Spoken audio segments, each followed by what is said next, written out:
Hey everyone. Last week, the Federal Reserve's Senior Loan Officer Opinion Survey on Bank Lending Practices was released. And for the sixth consecutive quarter, banks have tightened the lending on commercial real estate.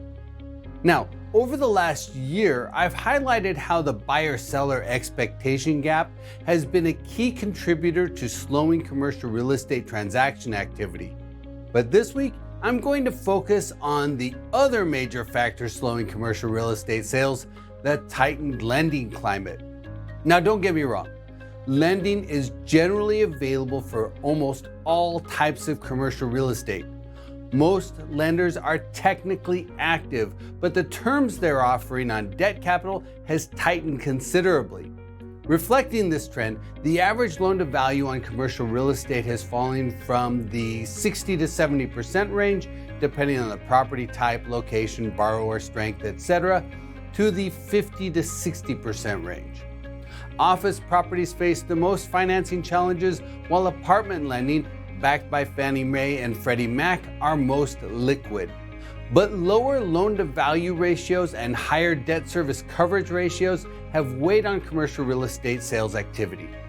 Depending on how you do the math and whether you're measuring transaction count or dollar volume, year-to-date sales through the third quarter are down by somewhere between 40 to 55% from the same period last year. And they're off by 15 to 25% compared to the average activity level of the first 3 quarters of 2014 through 2019. But why have banks tightened their lending so much? One would think it would be tied to delinquency rates. I mean, if lots of borrowers are late on their payments, it would make sense for banks to tighten their lending standards. We saw that during the global financial crisis. Before the financial crisis, delinquency rates were in the 1% range. By the end of 2007, they rose to 2.5%.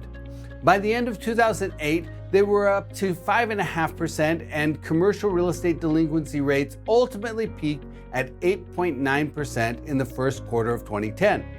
And if you look at the percentage of banks tightening their lending standards during that cycle, the trend roughly aligns with the rise in delinquency rates.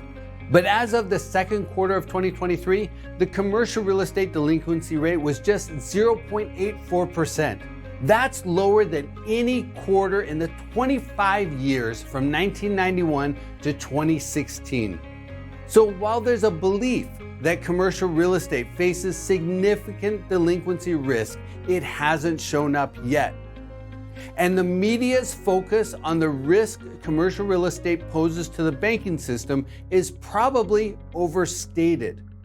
But as we saw earlier this year, just the perception that a bank is at risk of elevated commercial real estate delinquencies is enough to create a run on the bank.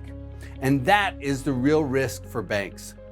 Maybe it's the fear of a potential bank run that caused lenders to dramatically tighten their loan criteria. According to the Senior Loan Officer Survey, more smaller banks tightened their commercial real estate lending than large banks. And the top reasons small banks cited for tightening standards were deposit outflows, funding costs, deterioration in or desire to improve their liquidity positions, and concerns about declines in the market value of fixed income assets. So, actually, commercial real estate delinquencies haven't been the problem. As the report cited, the real challenge is a fear of deposit outflows and a desire to increase bank liquidity to mitigate the risk of a run on the bank. I suppose in the mind of bank executives, it's better to reduce commercial real estate lending than risk being labeled the next First Republic Bank. But that's actually good news. It's far better for lending to have tightened because of an abundance of caution rather than because of real problems that emerged.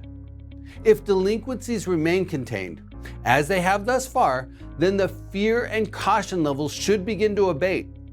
And when that happens, lending criteria could begin to ease.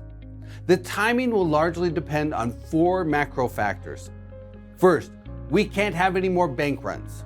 A bank run would be a major setback. Second, the signs of an economic soft landing have to continue. A recession would cause banks to keep lending tight. Third, the Federal Reserve can't raise the overnight rate again. And fourth, there can't be any major financial market disruptions. Those are the four major factors investors should monitor to assess the prospects of an easing lending climate. An important trend to track as investors keep their eyes on the horizon.